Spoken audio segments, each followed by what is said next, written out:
Royal Enfield ক্লাসিকের এই bike এই পর্যন্ত কেউ শর্ট রাইড রিভিউ দিয়েছে কিনা নেটে বাংলাদেশে আমার ঠিক জানা নেই। সৌভাগ্যবশত আমার হাতে রয়্যাল এনফিল্ডের ক্লাসিকের বাইকটি আমার হাতে এই মুহূর্তে আছে, যেটার আমি একটা শর্ট রাইড রিভিউ আপনাদের মাঝে আজকে তুলে ধরবো। বাইকটি রাইড করতে কেমন, বাইকের আরও কি কি জিনিস আমার কাছে কেমন লাগছে সেই বিষয়ে আপনাদেরকে আমি ইনশাল্লাহ ডিটেল একটা ধারণা দেওয়ার চেষ্টা করব।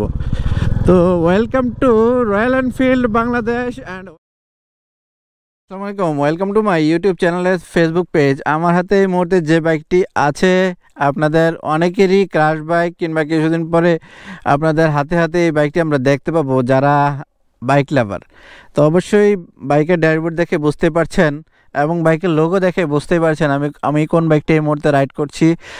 আমার যদিও এই বাইকটা সম্পর্কে আমার খুব একটা ডিটেলে আমার ধারণা নাই, বাট আমি একটা শর্ট রাইড দিয়ে আপনাদের মাঝে রিভিউটা তুলে ধরবো। কিছুদিন পরে আপনাদের হাতে এই বাইকটি চলে আসবে, তো আশা করি এই বাইকের এই রিভিউ থেকে, শর্ট রাইড রিভিউ থেকে আপনারা বাইকটি সম্পর্কে একটু হলেও রাইডিং ধারণাটা পেয়ে যাবেন। স্টার্ট দেওয়ার পরে সর্বপ্রথমেই আপনাদেরকে আমি রয়্যাল এনফিল্ডের সবচেয়ে আকর্ষণীয় যে জিনিস সাইলেন্সারের আওয়াজটা আমি আপনাদেরকে শোনাবো যে কেমন মনে হয়। সেই গুড সাউন্ড যেটার প্রেমে মোটামুটি বাংলাদেশের সকল বাইকাররাই পড়ে আছে, যে কবে রয়্যাল এনফিল্ডের বাইক তাদের হাতে আসবে এবং এই রয়্যাল এনফিল্ডের গুড সাউন্ড তারা করতে করতে রাস্তা দিয়ে চলে যাবে। তো আমি আজকে সেই একটা রয়্যাল এনফিল্ডের ক্লাসিকের বাইকটা চালাই আপনাদের মাঝে শর্ট রাইড রিভিউটা তুলে ধরবো। প্রথমে যদি আমি বাইকের সিটিং পজিশনের কথায় আসি, আমি দেখেন খুব কমফোর্টেবলি এবং গর্জিয়াস লুকের সাথে আমি বাইকটাতে বসছি। আমার কিন্তু এই যে বসছি আমার কাছে কিন্তু কোনো কিছুই ফিল হচ্ছে না, আমার কাছে এত কমফোর্ট মনে হচ্ছে। আর হ্যান্ডেলবার ধরার যে পজিশনটা, হ্যান্ডেলবার ধরে আমি খুবই মজা পাচ্ছি। আপনি এই বাইক দিয়ে লং ট্যুরে বাংলাদেশের যে কোনো জায়গায় অফ রোড কিংবা যে কোনো রাস্তায় আপনি রাইড করে মজা পাবেন।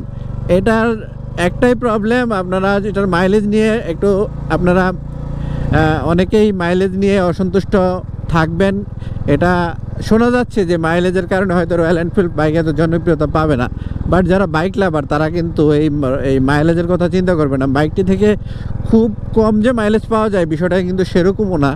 বাইকটি থেকে আপনি অনায়াসে সিটিতে যে ছোটো ভাই চালাচ্ছে তার কথা অনুযায়ী সিটিতে সে মোটামুটি 30 কিলোমিটার কিন্তু মাইলেজ পাচ্ছে। তো এটা যখন হাইওয়েতে যাবে কিংবা লং ট্যুরে যাবে, এটা থেকে ডেফিনেটলি 35, 38 কিংবা 40 পর্যন্ত মাইলেজ পাওয়া যাইতে পারে, সম্ভাবনা আছে। আমি যদিও এই সম্পর্কে এই মুহূর্তে আমার ধারণা নাই, সো আমি কিছু বলবো না। বাইকের অল ওভার লুক, ড্যাশবোর্ডের কথায় যদি আসেন, দেখেন বাইকটা কত ক্লাসিক লুকে। রয়্যাল এনফিল্ড বাইক কেন এত জনপ্রিয়? তাদের ক্লাসিক লুকের কারণে, তাদের বাইকের সাউন্ডের কারণে। বাইকটিতে পাইপ হ্যান্ডেলবারের কারণে বাইকটি কিন্তু টার্ন নিয়ে খুব মজা, খুব টার্নিং রেডিয়াস খুবই কম, যার কারণে আপনি টার্ন নিতে খুব একটা এনজয় ফিল করবেন। আমি যে স্পোর্টস বাইক ব্যবহার করি, টার্নিং রেডিয়াস অনেক বেশি, অনেক সমস্যা হয় আমার, বাট এই বাইকটির টার্নিং রেডিয়াস অনেক কম। আমি একটু সামনে টার্ন নিয়ে আপনাদেরকে দেখাই। তবে টার্ন নেওয়ার সময় অবশ্যই খেয়াল রাখতে হবে, বাইকটি যেহেতু ওয়েট অনেক বেশি, যদি কোনো কারণে ব্যালেন্স হারায় যায় আপনি কিন্তু বাইকটা রাখতে পারবেন না। রাইডিংয়ের সময় এটার ইয়েটা আপনার কাছে মনে হবে না বেশি একটা, যে চিপা একটা রাস্তা আমি দেখি কত অল্প জায়গার মধ্যে আমি বাইকটা ঘুরাইতে পারি। ওই চিপার রাস্তার মধ্যে কিন্তু আমি বাইকটা ঘুরাইতে পারছি। আমার স্পোর্টস বাইক যদি হইতো ওই দিক দিয়ে আমার বাইকটা ঘুরাইতে হইতো। আগে বাইকটি থেকে ভাইব্রেশনের একটা ক্লেম ছিল, কিন্তু এই মুহূর্তে আমার কাছে বাইকটি রাইড করে ভাইব্রেশনের কোনো ফিল কিন্তু হচ্ছে না। আমি কিন্তু খুব সহজেই বাইকটা রাইড করতেছি কোনো উইদাউট ভাইব্রেশনে।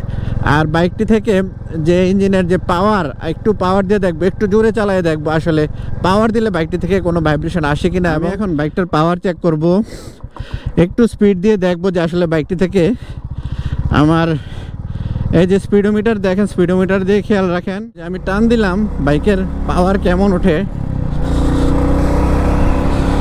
দেখেন আমার অলরেডি 80 কিলোমিটার প্রায় গতি উঠে গেছে, আমি কিন্তু কোনো ভাইব্রেশন ফিল করতেছি না।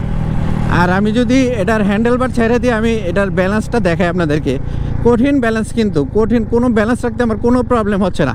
এই যে ভাঙ্গাচুরা রাস্তা, আমি এই যে হ্যান্ডেলবার ছাইরে আমি চলে আসছি, দেখছেন এটা সম্ভব। এটার ব্যালেন্স কিন্তু অনেক ভালো এই বাইকটির। তো আপনি খুব সহজেই আপনি বাইকটি কন্ট্রোল করতে পারবেন, ব্যালেন্সিংও ভালো। আর আপনার 190 কেজি ওয়েটের এই বাইক আপনার কাছে মনে হবে না যে 190 কেজি বাইকটির ওয়েট।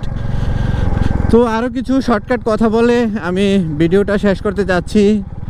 তো আপনারা যারা আমার চ্যানেল দেখছেন তারা অবশ্যই চ্যানেলটি সাবস্ক্রাইব করে যাবেন। ইউটিউবে ফেসবুকে যারা দেখছেন তারা অবশ্যই ফলো দিতে ভুল করবেন না। আর বাইকটির অল ওভার চালায় আমার কাছে মনে হলো বাইকটি বাইক প্রেমীদের কাছে অসাধারণ একটি বাইক হতে যাচ্ছে। ইভেন এই বাইকটা না, শুধু রয়্যাল এনফিল্ডের যে কটা বাইকই বাংলাদেশে আছে প্রত্যেকটা বাইকই আমার মনে হয় খুব প্রিমিয়াম বাইক, এটা লো মেনটেন্যান্সের বাইক এবং প্রিমিয়াম কোয়ালিটির বাইক। কোয়ালিটিতে রয়্যাল এনফিল্ড কোনোভাবে এরা কম্প্রোমাইজ করে না। ইন্ডিয়াতে তো এটা অনেক আগে থেকে জনপ্রিয়, বাট বাংলাদেশের মার্কেটেও খুব জনপ্রিয় তা অর্জন করতে যাচ্ছে রয়্যাল এনফিল্ডের বাইক লো মেনটেন্যান্স এর কারণে এবং ক্লাসিক লুকের কারণে। আর এদের খ্যাতি তো আছেই, সেই 120 বছর ধরে এদের খ্যাতি তো ওয়ার্ল্ড মার্কেটে আছেই। তো একটু বাইকটা অল ওভার বাইকটা একটু দেখাই আপনাদেরকে, দেখাই আমি ভিডিওটা শেষ করব। এই যে অল ওভার বাইকটা একটু দেখেন, এই হলো ক্লাসিকের 350 সিসির বাইকটা। এই যে সামনের লুক, সামনের মিটার কিংবা লুক, আমি যে রাইড করলাম আমার সিটিং পজিশন নিয়ে কোনো কমপ্লেন নাই, রাইডিং নিয়ে কোনো কমপ্লেন নাই, কোনো দিক থেকে আমি বাইকটার কোনো কমপ্লেন খুঁজে পেলাম না। ইঞ্জিন দেখলেই বোঝা যাচ্ছে কতটা পাওয়ারফুল এই রয়্যাল এনফিল্ডের এই বাইক। সবাই ভালো থাকেন। ছোট্ট একটা রিভিউর মাধ্যমে রয়্যাল এনফিল্ডের বাইকটি সম্পর্কে আমি আপনাদেরকে একটা ধারণা দেওয়ার চেষ্টা করছি। কিছুদিন পরে আপনাদের হাতে হাতে আপনারা রয়্যাল এনফিল্ডের বাইকটি পেয়ে যাবেন। তখন হয়তো বা আপনারা রয়্যাল এনফিল্ডের পাওয়ার, কমফোর্ট এবং এর যে কোনো বিষয়ে যে রয়্যাল এনফিল্ড কোনো কম্প্রোমাইজ করে না সেটা আপনারা বুঝতে পারবেন।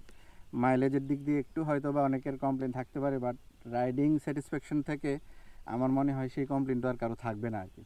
তো ঠিক আছে, সবাই ভালো থাকেন। See you next time, another blog, another place. Okay, আল্লাহ হাফেজ।